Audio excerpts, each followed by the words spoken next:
Jammu Srinagar national highway traffic के लिए बहाल, दरमांदा गाड़ियों को आगे चलने की इजाजत। मुसाफिरों और ड्राइवरों ने ली राहत की सांस।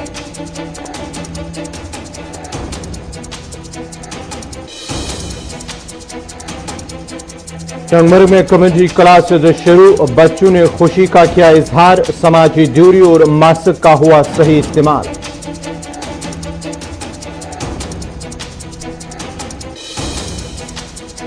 और 24 घंटों के दौरान मुल्क में 69,000 से ज्यादा कोरोना मस्बत मामले दर्ज। जम्मू कश्मीर में वायरस से मरने वालों की तादाद 600 के पार। किश्तवाड़ में वायरस से पहली मौत। आदाब नाजरीन, आप देख रहे हैं गुलिस्तान न्यूज। अभी तक का उर्दू खबरनामा लेकर मैं आपका मेजबान गौहर कुछे आपकी खिदमत में हाजिर। पेश है खबरों की तफसील। सबसे पहले दिल्ली से बड़ी खबर कि दिल्ली में स्पेशल सेल, पुलिस की स्पेशल सेल ने एक ISIS नामी दहशतगर्द तंजीम के एक दहशतगर्द को गिरफ्तार किया है। दिल्ली से बड़ी खबर आ रही है कि पुलिस की स्पेशल सेल ने दौला कुआं इलाके में एक दहशतगर्द को गिरफ्तार किया है, जबकि गिरफ्तार शुदा मिलिटेंट से एक IED और एक पिस्तौल भी बरामद हुआ है। पुलिस का मानना है कि यह दिल्ली के अंदर एक बड़े हमला करने की फिराक में था। पुलिस का कहना है कि एक मुसद्दिक का इत्तला मिलने पर दौरान शब पुलिस की एक खुसूसी टीम ने मुश्तबा मिलिटेंट को पकड़ने की कोशिश की, जिसके जवाब में मिलिटेंट ने पुलिस पर फायरिंग की, जिसके बाद पुलिस ने भी कार्रवाई करते हुए ISIS नामी दहशतगर्द तंजीम से वाबस्ते एक मिलिटेंट को गिरफ्तार किया है। जिस दौरान गिरफ्तार शुदा मिलिटेंट से एक IED और एक पिस्तौल भी बरामद किया गया है। गिरफ्तार शुदा मिलिटेंट की शिनाख्त अबू यूसुफ के तौर पर हुई है।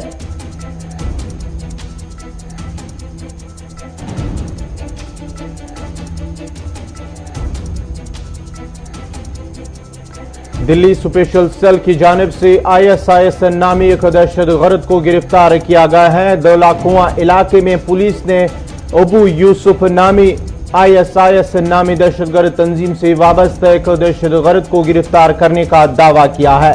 पुलिस का मानना है कि दिल्ली के अंदर एक हमला करने की फिराक में था और दौरान शब इस अबू यूसुफ नामी दहशतगर्द को गिरफ्तार किया गया था, जहां उन्होंने पुलिस पर गोली चलाई, जिसके बाद पुलिस ने भी जवाबी कार्रवाई करते हुए उन्हें गिरफ्तार किया है।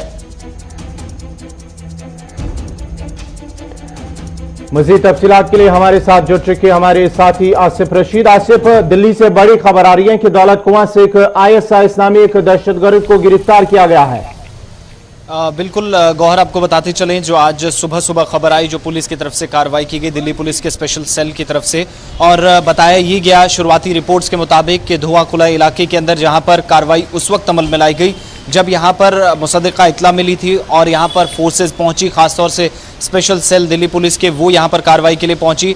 और उसी वक्त इस बात का पता चलता है कि इस इलाके के अंदर एक शख्स जिसका ताल्लुक ISIS नामी तंजीम से बताया जा रहा है, और उसके बाद यहां पर मुख्तसर गोलियों का तबादला भी हुआ। जब इसकी गिरफ्तारी हुई, जिसका नाम अबू यूसुफ, जो इन्वेस्टिगेशन अभी तक हुई है दिल्ली पुलिस के स्पेशल सेल की, उसमें यह बताया जा रहा है कि अबू यूसुफ नाम का ये शख्स है जिसका बराह रास्त ताल्लुक दहशतगर्द तंजीम जिसका नाम इस्लामिक स्टेट बताया जाता है उससे ताल्लुक है, और बलरामपुर उत्तर प्रदेश का ये रहने वाला है। हालांकि ये इब्तदाई रिपोर्ट्स हैं, इसमें इस वक्त भी मजीद तहकीकात की जा रही हैं, लेकिन बड़ी चीज़ इसमें यह है कि गिरफ्तारी से पहले यहाँ पर गोलियों का तबादला हुआ और इस शख्स से अब पहले ये खबर आ रही थी कि एक IED इससे बरामद की गई, और अभी जो लेटेस्ट अपडेट मिल पा रहा है इससे 2 IED बरामद किए गए और एक पिस्टल भी बरामद किया है दिल्ली पुलिस के स्पेशल सेल ने। और इस बीच जब गिरफ्तारी हुई तब मुसद्दिका इत्तलात तो मिली थी यहाँ पर फोर्सेस को, जब यहाँ पर स्पेशल सेल की पुलिस पहुंची धुआंकुला इलाके के अंदर, यहाँ पर फायर ओपन हुआ, रिटेलिएट किया गया और उस वक्त इसकी गिरफ्तारी अमल में लाई गई और 2 IEDs और एक जो IED के 2 IEDs के साथ साथ एक पिस्टल भी इस वक्त बरामद किया गया है और गिरफ्तार कर लिया गया है अबू यूसुफ को, जिससे मजीद तफसीलात जो इससे गिरफ्तारी के बाद तहकीकात तो की जा रही है, पूछताछ के बाद ही मजीद तफसीलात सामने आएगी। लेकिन इन सब के बीच में यह भी बताया जा रहा है, आपको याद होगा कि जुलाई के महीने में जिस तरीके से जून और जुलाई के महीने में सईदा नाम की एक खातून को ओखला के इलाके से और उसके एक दोस्त को गिरफ्तार किया गया था दिल्ली पुलिस की तरफ से, स्पेशल सेल की तरफ से। उस वक्त पुलिस की तरफ से यह बताया गया था कि दिल्ली के अंदर हलचल काफी ज्यादा है। राजधानी के अंदर किसी बड़ी वारदात को अंजाम दिया जा सकता है, जहां पर यह कार्रवाई उस वक्त अमल में लाई गई थी। सईदा और उसकी एक दोस्त को गिरफ्तार किया गया था और उस वक्त यह कहा गया था कि इस मॉड्यूल का बहुत बड़ा हिस्सा जो है दिल्ली के अलग अलग हिस्सों में, हरियाणा से लेकर नोएडा से लेकर दिल्ली के मेन हब तक हो सकता है, जिसके बाद आज ये कार्रवाई हुई। लेकिन ये कहानी यहीं खत्म नहीं होती। आपको ये भी बताते चले कि अभी जहां पर एक तरफ तहकीकात चल रही है अबू यूसुफ जिससे इस वक्त पूछताछ चल रही है, वहीं दूसरी तरफ कार्रवाई इस बात को भी लेकर हो रही है, पूछताछ की जा रही है बड़े पैमाने पर मुख्तलिफ मकामात पर। जहां पर आईडी बरामद हुआ है, जहां पर इस दहशतगर्द को गिरफ्तार किया गया है, वहां से इतलात ये मिल रही है कि मुख्तलिफ इलाकों के अंदर धुआं के जहां पर अब सर्च ऑपरेशन के बाद छापेमारी भी अमल में लाएगी। शुक्रिया आसिफ रशीद, आपका इतिहास आसिफ रशीद तो बात करे थे दिल्ली के हवाले से जो बड़ी खबर, जहां आईएसआई इस्लामी एक तंजीम अबू यूसुफ जो है उन्हें गिरफ्तार करने का पुलिस ने दावा किया है, जबकि उसके कब्जे से 2 आईडीज को बरामद करने के साथ साथ एक पिस्टल भी बरामद किया गया है। अब जरा बड़ी खबर जम्मू कश्मीर के हवाले से। जम्मू कश्मीर के साबिक गवर्नर सत्यपाल मलिक ने मेडिकल इंश्योरेंस स्कीम पर एक बड़ा खुलासा पेश करते हुए दावा पेश किया था कि हुकूमती अरकान की मदद से गैर कानूनी तौर पर स्कीम को नाफिजुल अमल कराया गया था और उनकी नोटिस में आने के बाद ही उन्होंने स्कीम को जहां ठंडे बस्ते में डाला था और तहकीकात का भी हुक्म दिया था। ताहम आरटीआई के खुलासे के मुताबिक इंश्योरेंस स्कीम किसी तरह की कोई खामी नहीं है। याद रहे कि साबिक गवर्नर सत्यपाल मलिक की जानिब से जम्मू कश्मीर के साबिक गवर्नर सत्यपाल मलिक ने मेडिकल इंश्योरेंस स्कीम पर एक बड़ा खुलासा पेश कर दिया था, जहां हजारों की तादाद में मुलाजमीन ने इंश्योरेंस स्कीम में पैसा जमा किया था, जिसके बाद ही सत्यपाल मलिक की जानिब से एक खुलासा पेश करते हुए दावा पेश किया गया था कि हुकूमती अरकान की मदद से गैर कानूनी तौर पर स्कीम को नाफिजुल अमल कराया गया था और उनकी नोटिस में आने के बाद ही उन्होंने इस स्कीम के जहां ठंडे बस्ते में डाला और तहकीकात का भी हुक्म दिया। ताहम आरटीआई के खुलासे के मुताबिक इंश्योरेंस स्कीम किसी तरह की कोई खामी नहीं है। एसीबी की तरफ से जो है इस हवाले से कार्रवाई हुई, उसमें कोई खामी, उन्होंने खुलासा पेश करते हुए कहा कि उस स्कीम में कोई खामी नहीं है। साल 2018 में स्कीम को लॉन्च किया गया था। जम्मू कश्मीर में मेडिकल इंश्योरेंस स्कीम जो स्कैंडल सामने आया था, जहां पर हजारों की तादाद में मुलाजमीन ने अपने पैसे जमा किए थे इस स्कीम के अंदर। वहीं आरटीआई के बाद ही सीबीआई ने इस हवाले से खुलासा पेश करते हुए कहा कि स्कीम में कोई खामी नजर नहीं आ रही है।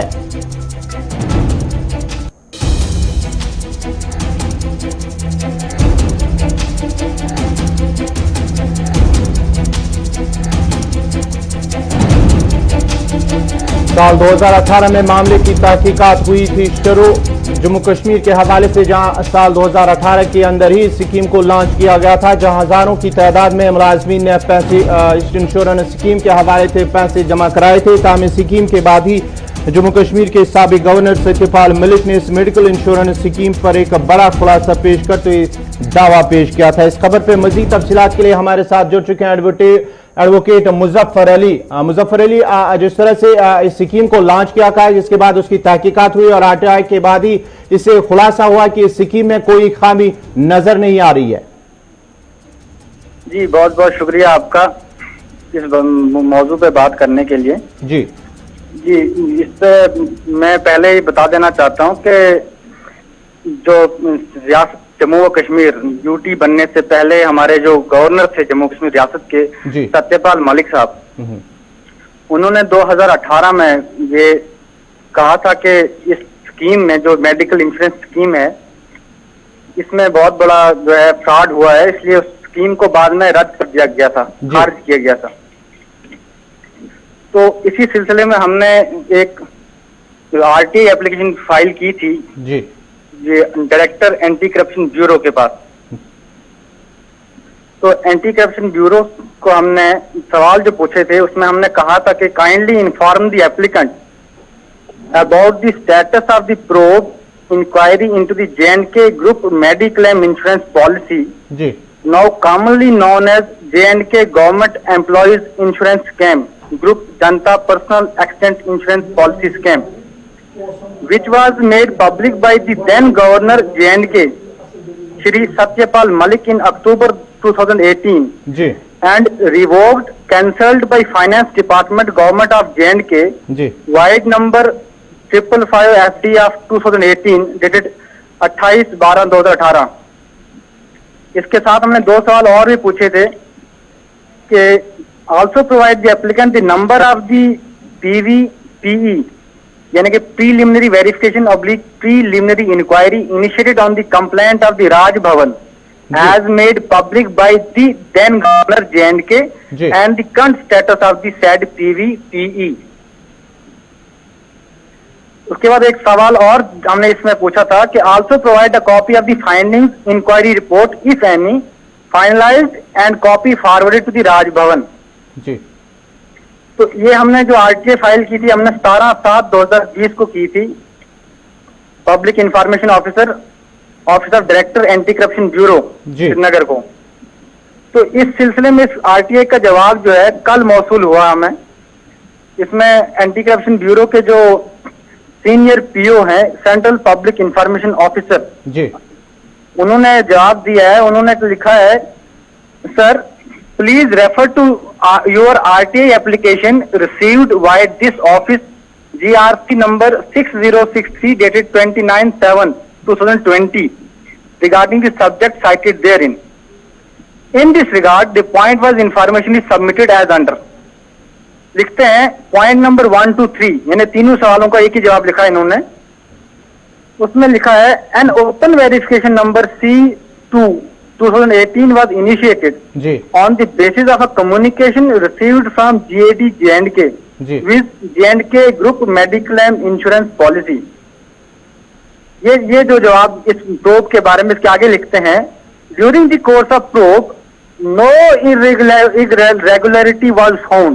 जी Consequently, the same has been closed in this bureau, the report of which stands referred to Commissioner Secretary GAD, यानी कि General Administration Department J&K, via this office letter number so and so dated 27/11/2019। यानी ये कह रहे हैं कि जब हमने जो प्रीलिमिनरी वेरिफिकेशन की इस मसले में जी जो कार्रवाई की, उसमें कोई भी इरेगुलरिटी या कोई भी जो है गड़बड़ हमें नजर नहीं आई। जी। इसलिए हमने इस केस को जो है खत्म कर दिया और जो रिपोर्ट है वो जनरल एडमिनिस्ट्रेशन डिपार्टमेंट को भेज दी है। और भेजी कब? 27/11/2019 को। जी यानी कि 8-9 महीने हो चुके हैं और ये जो है जवाब भेजा जा चुका है। मुजफ्फर साहब, अब सवाल ये है, जो मुलाजमीन ने इसमें पैसे डाले थे स्कीम के तहत, क्या उन्हें पैसे वापस मिलने की कोई तवक्का है? क्योंकि जब एसीबी ने इसे जो है क्लीन चिट दिया है, उन्होंने कहा कि इस स्कीम में कोई खामी नजर नहीं आ रही है, तो क्या जो मुलाजमीन हजारों की तादाद में मुलाजमीन ने इसमें पैसे जमा किए थे, क्या उन्हें पैसा वापस मिलने की कोई उम्मीद है या कोई तवक्का है? देखिए, ये तो अब सरकार को ही देखना है। सबसे पहले आप ये देखें कि तवक्का क्या की जा सकती है। जी सरकार को इस इन्वेस्टिगेशन जो हुआ था, जो प्रीलिमिनरी वेरिफिकेशन हुई थी, उसकी रिपोर्ट 27 नवंबर 2019 को मिल चुकी है। जी 27 नवंबर 2019 से लेके आज अगस्त 2020 चल रहा है। इस वेरिफिकेशन रिपोर्ट को पब्लिक के सामने नहीं लाया गया। जी आवाम को ये नहीं बताया गया कि इस स्कीम की जो रिपोर्ट आई है इसमें कोई गड़बड़ नहीं है। जो एसीबी ने जवाब दिया है, उसके जो वेरिफिकेशन हुई थी उसमें कोई भी गड़बड़ नजर नहीं आई। अगर यही बात पब्लिक के सामने अभी तक नहीं लाई गई तो जो लोग इस स्कीम के बेनिफिशियरीज थे, जिन लोगों को इसका जो बेनिफिट मिलना था, उनका पैसा वापस मिले या ना मिले, इसकी तवक्का आप खुद लगा सकते हैं। और उन लोगों को भी इसकी तवक्का हो जानी चाहिए कि कितना पैसा कब वापस मिल सकता है, जबकि रिपोर्ट को ही सामने नहीं लाया गया उन लोगों के सामने। चलिए, बहुत बहुत शुक्रिया एडवोकेट मुजफ्फर अली साहब, ये जुड़ चुके थे जो जम्मू कश्मीर के हवाले से, जहां साबिक गवर्नर सत्यपाल मलिक ने जो स्कीम जो है मेडिकल इंश्योरेंस स्कीम में एक बड़ा खुलासा पेश करते हुए दावा पेश किया था कि हुकूमती अरकान की मदद से गैर कानूनी तौर पर इस स्कीम को नाफिजुल अमल कराया गया था और इनकी नोटिस में आने के बाद उन्होंने स्कीम को जहां ठंडे बस्ते में डाला था और तहकीकात का भी हुक्म दिया। वहीं आरटीआई के खुलासे के मुताबिक इस इंश्योरेंस स्कीम में किसी तरह की कोई खामी नजर नहीं आ रही है।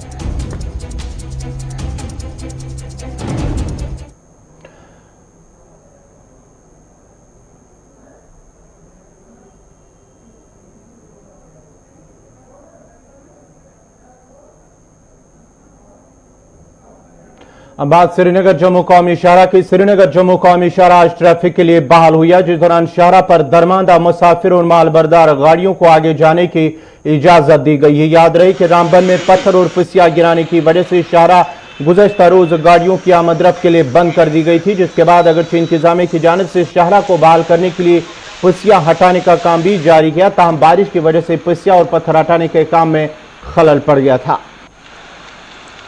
मजीद तफसीलात के लिए सीधा रामबन चलते हैं, जहां हमारे साथ जुड़ चुके हैं नदीम इकबाल। नदीम, क्या कुछ ताजा अपडेट है? शाहरा बहाल हुआ और कितने बजे बहाल हुआ और इस वक्त की ताजा सूरत हाल सिचुएशन क्या है?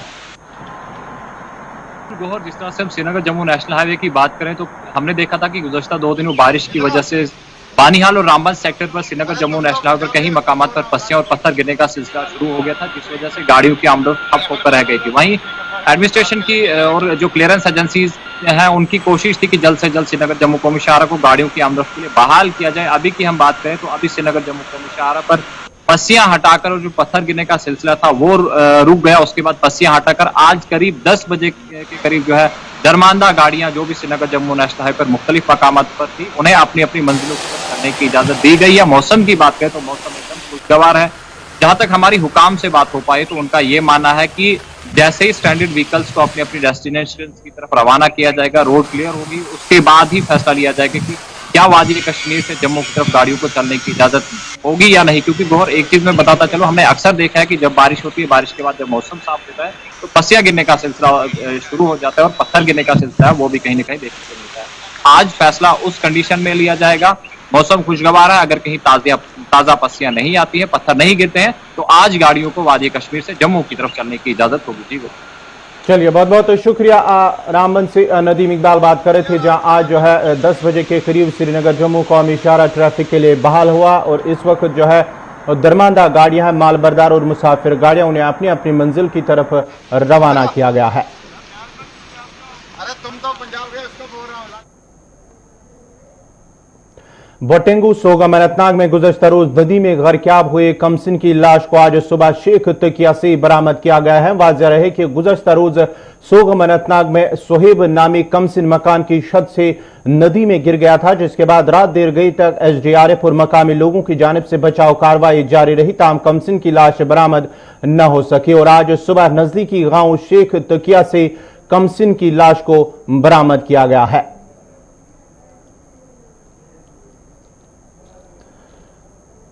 गुज़श्ता रोज अनंतनाग इलाके में, जहां बटेंगू सोगम अनंतनाग इलाके में एक कमसिन जो है वो गर्क़याब हुआ था, मकान की छत से नीचे गिर गया था नदी में, जहां पर मकामी लोगों और SDRF की जानिब से जो शाम देर गई तक उसकी लाश को बरामद करने के हवाले से कार्रवाई जारी रही, ताहम उसकी लाश बरामद न हो सकी और आज अलल सुबह जो है शेख तकिया जो नजदीकी गांव है वहां से जो है इस कमसिन की लाश को बरामद किया गया है। मजीद तफसीलात के लिए सोगम अनंतनाग से हमारे साथ जुड़ चुके हमारे साथी पीर मुजफ्फर, क्या कुछ ताजा अपडेट हैं? कितने बजे इसकी लाश को बरामद किया गया है? गौहर, मैं आपको बताना चाहूंगा, कल उस वक्त सफीमातन बीच गई सागान कोकरनाग में जब एक 8 साल का बच्चा दरिया में कूद गया और अगर जिस बहुत कोशिश की गई थी, शाम देर गए तक उसको बाजियाब करने की, तो बिलाकर अगर SDF और टीम वो भी आ गई, SDRF पुलिस तमाम, लेकिन आज सुबह सुबह हमें इंफॉर्मेशन आई और हम भी वहां मौके पे गए तो ये एक इलाका है जिसे तकिए शेख तकिए बुनगा बोल रहे हैं, वहां से इसको बाजियाब किया गया है लोकलों ने और इसलिए रात भर मुश्किलात का यहाँ पे सामना करना पड़ा जितनी भी टीमें थी, क्योंकि जो दरिया में पानी आया था, तुफान आई थी, उसके कारण यहाँ पे जो बारिशें गिर रही थी उसके कारण बिल्कुल मुश्किलात है। लेकिन आज सुबह जब उन्होंने देखा तो जो पानी वो बिल्कुल साफ हो गया था, जिसके कारण जो ये वसीम अहमद है जो इसकी ये डेड बॉडी, इसको सोहेब जो डेड बॉडी थी इसको बाजियाब किया गया है। चलिए मुजफ्फर, बहुत बहुत शुक्रिया आपका। ये थे सोगम अनंतनाग से मुजफ्फर अहमद जो तफसीलात फराहम कर रहे थे, जहां गुज़श्ता शाम ये मकान की छत से गिरने के बाद एक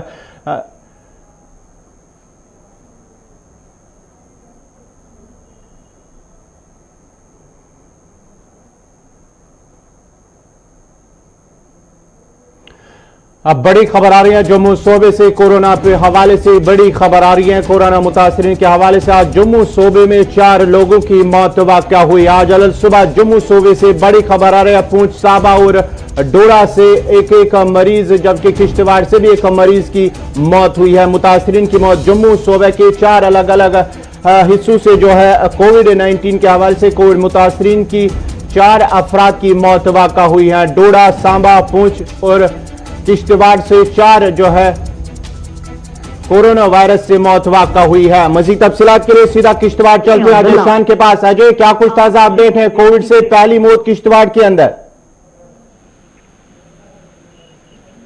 हेलो अजय शान, आप तक मेरी आवाज पहुंच रही है? हाँ जी जी बोलिए। अजय, पहली मौत जो है कोरोना वायरस के हवाले से किश्तवाड़ के अंदर पहली मौत हुई है। बड़ी खबर किश्तवाड़ से आ रही है। जी बिल्कुल गौर, देखिए एक जो खबर आज सुबह सुबह दुख भरी किश्तवाड़ से आई है। अभी तक मार्च से लेकर यहाँ पर जो कोविड को लेकर सिचुएशन थी, कोई डेथ नहीं हुई थी, लेकिन आज एक खबर आई है कि एक महिला जो 65 से 70 साल के बीच उसकी उम्र थी, उसको ऑलरेडी रेस्पिरेशन की प्रॉब्लम थी। उसको कल जब उसकी हालत घर में खराब हुई तो किश्तवाड़ जिला अस्पताल लाया गया, जहां पर एज पर रूटीन उसका पहले कोविड टेस्ट किया गया जो पॉजिटिव पाई गई। जिसके बाद उसको जम्मू रेफर किया गया, जिसके बाद आज सुबह उसकी वहां पर मौत हो गई। जो हमें सोर्सेज कंफर्म कर रहे हैं कि उसके परिवार के करीब 16 लोगों को भी आइसोलेट कर दिया गया है, जिनकी भी आज टेस्टिंग की जा रही है, जिसके बाद ही पूरी पिक्चर क्लियर होगी। लेकिन फिलहाल जहां किश्तवाड़ में अभी तक करीब 190 पॉजिटिव केसेस आए थे, जिनमें बेशतर ठीक होकर वापस चले गए थे, तो ये पहली मौत आज वाक़ा हुई है। जी गौर, चलिए, बहुत बहुत शुक्रिया अजय शान आपका। ये थे किश्तवाड़ से अजय शान तफसीलात फराहम करे थे, जहां पहली जो है कोरोना वायरस से किश्तवाड़ के अंदर पहली मौत हुई। आज अलग सुबह ही जम्मू सूबे से तकरीबन 4 अलग अलग हिस्सों से, 4 अलग अलग इलाकों से, जहां किश्तवाड़, पूंछ के अंदर, सांबा के अंदर जो है 4 मुतासरीन की मौत वाक़या हुए हैं, जिसके साथ ही जम्मू कश्मीर के अंदर 600 से जायद अफराद की मौत वाक़या हुई है।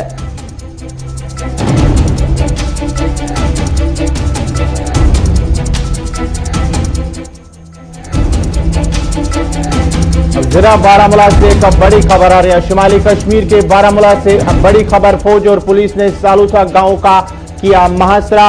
शुमाली कश्मीर के अंदर एक बड़ी खबर, जहां चंद रोज कबल कीरी बारामूला में भी जो है फौज और मिलिटेंटों के दरमियान झड़प हुई है, हमला भी हुआ। इसके बाद ही आज एक बार फिर जो है बारामूला से बड़ी खबर आ रही है कि फौज और पुलिस ने मुश्तरका तौर पर सालोआ गांवों का मुहासरा किया है। इलाके में मिलिटेंटों के छुपे होने की इतला के बाद ही फोर्सेज ने पूरे इलाके को मुहासरे में लेकर तलाशी कार्रवाई शुरू की।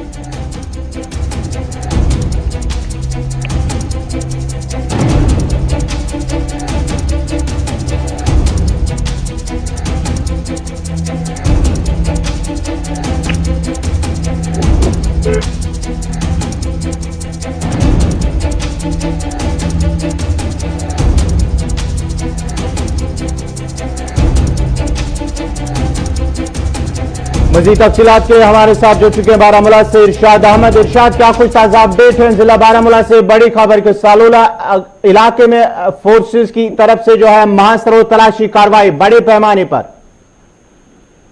जी बिल्कुल गवार, मैं आपको बता दें चलो, अगर हम शुमाली कश्मीर के जिले बारामूला के ट्यूरी सालूसा इलाके की बात करें, वहां पे अभी थोड़ी देर पहले जो है ये इतला फौज को ये इतला मिली है कि यहाँ पे कुछ इस इलाके में कुछ मिलिटेंट छुपे हुए हैं। तो सिक्योरिटी फोर्स ने पूरे इलाके को अपने मुहिम में लिया है। तो इस वक्त जो है लगातार सर्च ऑपरेशन के साथ साथ कुछ वहाँ पे जो है फायरिंग भी हुई है। हालांकि जितने भी एंट्री या एग्जिट पॉइंट्स है वहाँ पे उन रास्तों को जो है सील किया गया फौज की तरफ से। इरशाद, कितने मिलिटेंटों के वहां पर छुपे होने की इतला मिली है और इसके बाद ये बड़ा ऑपरेशन शुरू किया गया है? जी बिल्कुल, सूत्र के मुताबिक यहाँ पे जो है 1 या 2 मिलिटेंट हो सकते हैं। यहाँ पे बड़े पैमाने पे इस वक्त जो है तलाशी कार्रवाई के साथ साथ जो सर्च ऑपरेशन जारी है।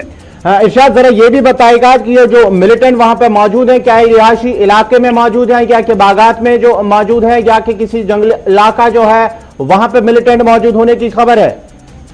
जी बिल्कुल गवार, मैं आपको बता दें चलो, ये जो इलाका है ये रिहायशी इलाका, इसके साथ साथ जो बागात भी है हालांकि सूत्र के मुताबिक जो यही डिटेल सामने आ रही है कि जो ये रिहायशी वहां पे जो कुछ मकान है वहां पे ये मिलिटेंट फंसे हुए। इस वक्त बड़े पैमाने पे जो है तलाशी कार्रवाई के साथ साथ कुछ अभी ये थोड़ी देर पहले जो वहां पे कुछ फायरिंग भी हुई।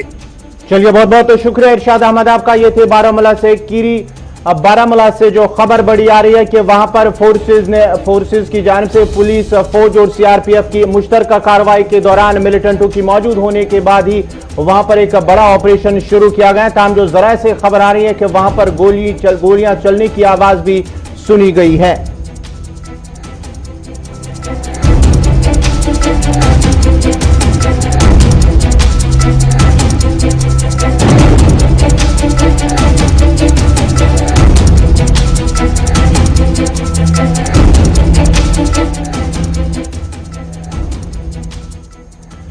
दिल्ली से एक और बड़ी खबर आ रही है। साबिक सदर प्रणब मुखर्जी की हालत बदस्तूर खराब हो रही है। जहां उन्हें चंद रोज कबल ही जो अस्पताल में दाखिल किया गया, उनकी सेहत जो है नासाजगार होने के बाद वो उन्हें अस्पताल मुंतकिल किया गया था।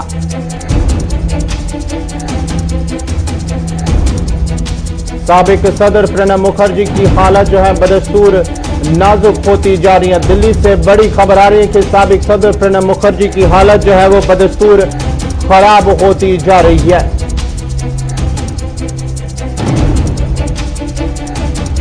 अस्पताल इंतजामिया का मानना है कि प्रणब मुखर्जी, साबिक सदर प्रणब मुखर्जी की हालत में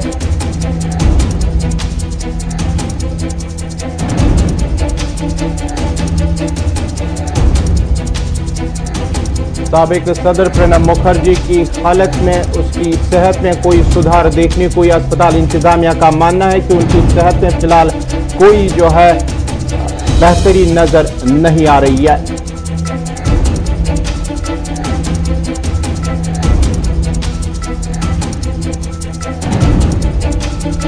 गुज़िश्ता कई रोज से साबिक सदर प्रणब मुखर्जी अस्पताल में ज़ेरी इलाज थे, ताहम उसकी सेहत में सुधार तो अस्पताल इंतजामिया का मानना है कोई खास सुधार देखने को नहीं मिल रहा है। बदस्तूर वो वेंटिलेटर पर है और उसकी हालत में कोई सुधार देखने को नहीं मिल रहा है, यह अस्पताल इंतजामिया का मानना है।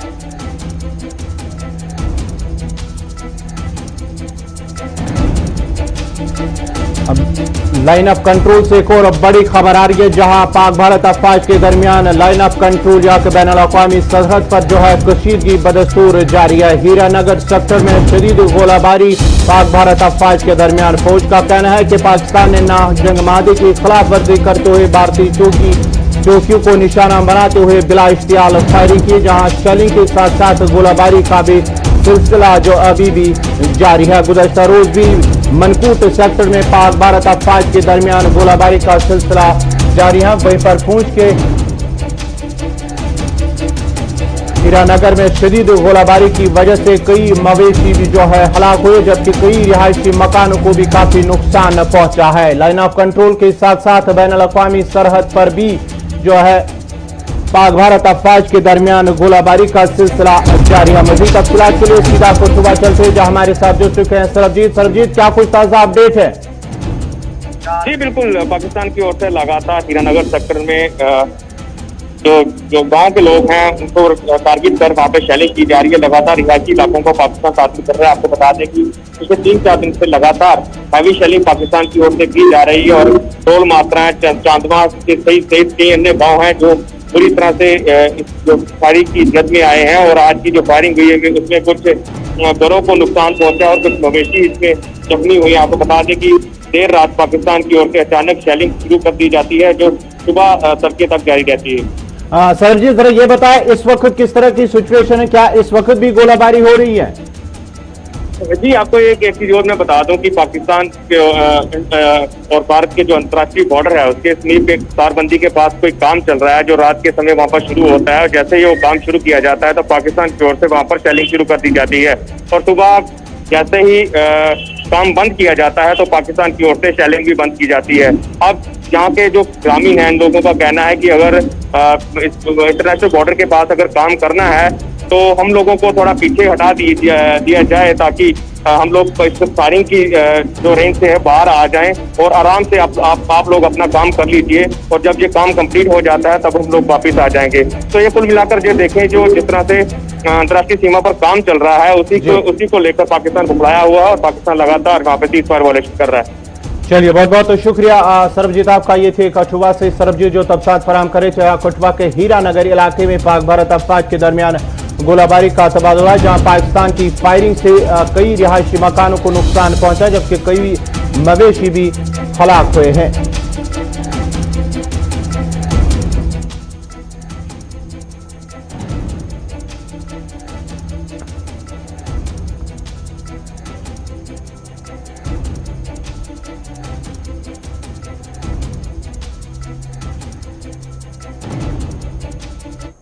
जम्मू कश्मीर में घरेलू सन्नत को वुसअत देने और इसे आलमी शोहरत तक पहुंचाने के लिए जहां मरकजी हुकूमत और रियासती हुकूमत दावे पेश कर रही है, वहीं जम्मू कश्मीर के नौजवानों ने आज खुद इन्हिसारी के तहत घरेलू सन्नत की पैदावार को बढ़ाने के लिए काम को तरजीही बुनियादों पर हाथ में लिया है। शहर देहात में इस तरीके के नौजवानों की कारकर्दगी को जहां देखा जा रहा है, वहीं पर शहरी श्रीनगर की शाफिया शफी ने भी अपने हुनर का लोहा मनवाते हुए पूरे मीडिया की तवज्जो अपनी ओर मबजूल करवाई।